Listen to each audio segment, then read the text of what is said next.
Speaker, when the Prime Minister was chair of Brookfield registered $30 billion of investment funds in offshore tax havens in Bermuda and the Cayman Islands, all to avoid paying taxes in Canada. And now the Prime Minister refuses to come clean and disclose his assets to Canadians. Canadians deserve to know, does the Prime Minister have any financial holdings hidden away in offshore tax havens, yes or no? Great job, Cooper. The Honourable Government House Leader. Mr. Speaker, Canadians should feel very reassured that we have among the most stringent ethics requirements for public office holders in the world. The Prime Minister has not only complied with all of those requirements, but has proactively and preemptively filed all of the information that the Ethics Commissioner requires. Obviously, complying with the rules is something we will always do on this side of the House. That's right. Canadians can bank on that. Hear, hear. Honourable Member for St. Albert, Sturgeon River. Mr. Speaker, the Prime Minister has been anything but transparent, hiding behind a loophole in Canada's ethics laws to hide his assets from Canadians. And it really begs the question, why? Is it because Mr. Elbows Up himself is dodging paying taxes? Is that why? Good question. Good question. The Honourable Government House Leader. Mr. Speaker, I don't know that evoking conspiracy theories is going to advance the case of the Conservative Party. What I would say is, to repeat one more time, that Canadians should feel very reassured by the fact that we have among the most stringent ethics guidelines in the world, and the Prime Minister has not only met those requirements, but exceeded them. L'honorable député de Bellechasse. The Honourable Member for Bellechasse, Les Etchemins, Lévis.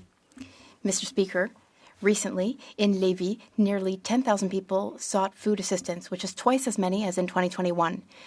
Now, there are full-time workers who can no longer put food on the table. Meanwhile, the Liberal government promises to cut spending in the morning. Then, in the afternoon, it goes ahead and increases spending by 8%. There may be a new face in the Prime Minister's office, but the same bad habits remain. Does the Prime Minister realize that his out-of-control spending is fueling inflation and forcing even more Canadians to line up at food banks, Mr. Speaker?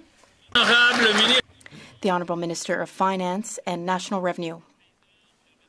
Mr. Speaker, I thank my colleague for her question. We are all concerned about this situation in the country. That's why, Mr. Speaker, the first measure our government presented was one for affordability, so that about 20 million Canadians across the country could pay less in taxes, Mr. Speaker. The best way for Canadians to be able to keep their income, Mr. Speaker, the best way is for them to pay less in taxes. That is just one way we're helping Canadians, and we will continue to help Canadians. Bellechasse. The Honourable Member for Bellechasse, Les Etchemins, Lévis. Mr. Speaker, who's profiting? Not Canadians, but external firms, consultants. There are 10,000 people in my riding lining up at food banks. Can we at least have the decency to table a budget this spring, Mr. Speaker? L'honorable ministre de l'Industrie. The Honourable Minister of Industry. Thank you, Mr. Speaker. As you know, currently our goal is to help those who are struggling to make ends meet. That's why we cut taxes. That's why we cut taxes for the middle class. We are also cutting the GST for those who are buying their first property. And as my colleague knows full well, we are currently in the middle of a tariff war. We are fighting to create jobs, to protect jobs that are currently under threat. And we are also here to invest to build the strongest economy in the G7. The Honourable Member for Beauport-Limoilou. Thank you, Mr. Speaker. I congratulate you on the speakership. This is my first time rising in the House as member for Beauport-Limoilou. I thank my constituents for placing their trust in me. Voters called for change which will allow them to keep more money in their pockets. Can the minister explain what this government will do to make life more affordable for Quebecers and for all Canadians? L'honorable ministre de la Transformation. The Honourable Minister of Government Transformation and Procurement.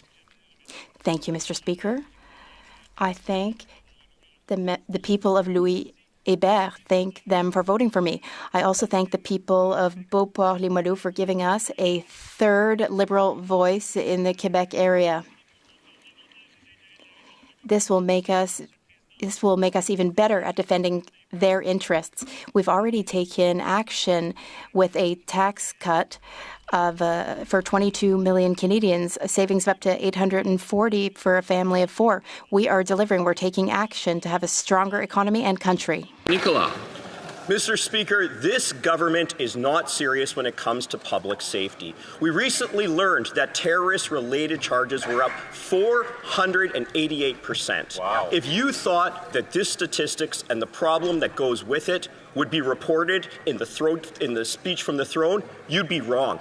Why is this government so unserious about a matter that impacts all Canadians? Hear, hear. The Honourable Minister of Public Safety.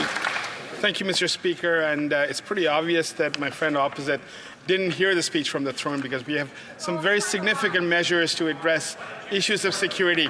New threats to our safety are emerging each and every day. Canada's intelligence, security and law enforcement agencies have robust measures in place to monitor and take action to address them. From listing terrorist entities to investigating and prosecuting those who seek to cause us harm. Mr. Speaker, our government will always be there to protect Canadians. The Honourable Member for Kamloops, Thompson Nicolas.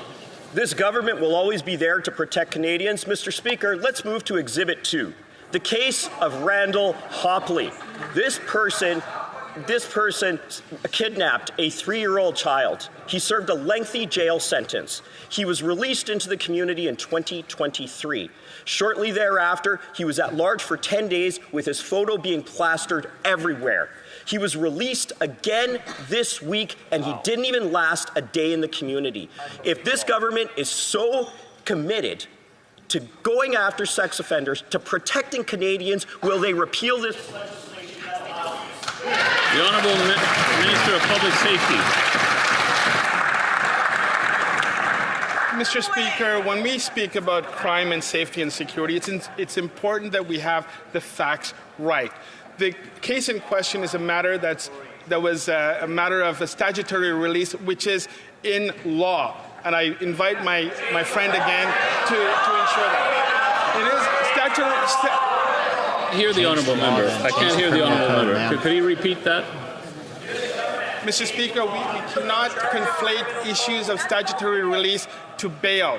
And we will ensure that as this is a matter that's before the Correctional Services Canada, we will work with them to ensure that they have the right measures in place. But I can assure everyone in this House that this is a matter of law, that it...